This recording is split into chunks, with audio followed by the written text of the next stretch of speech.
Baliqchilarimiz ko'plab beradigan savollari aynan mana shunaqa PVA setkadagi materialning qanchada eriydi degan savollar juda ham ko'p. Bilasizlar, baliqchi marketda har xil turdagi PVA mikslar tayyorlanyapti.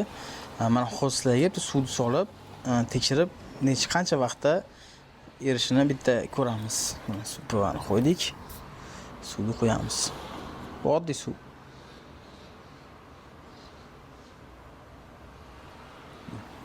Qani endi ko'ramiz qancha vaqtda erib yem to'kiladi.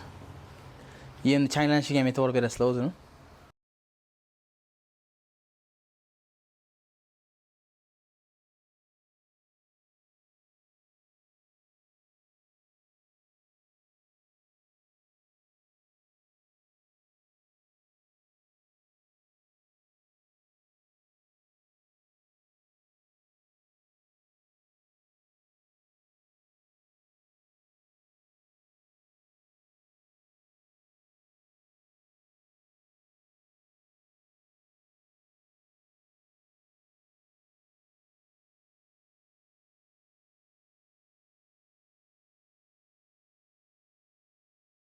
Mana do'stlar,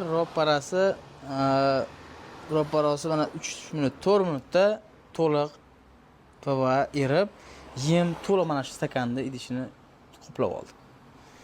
Kimga kerak bo'lsa PVA montajlarimiz ham bor, tayyor stikmikslarimiz ham bor.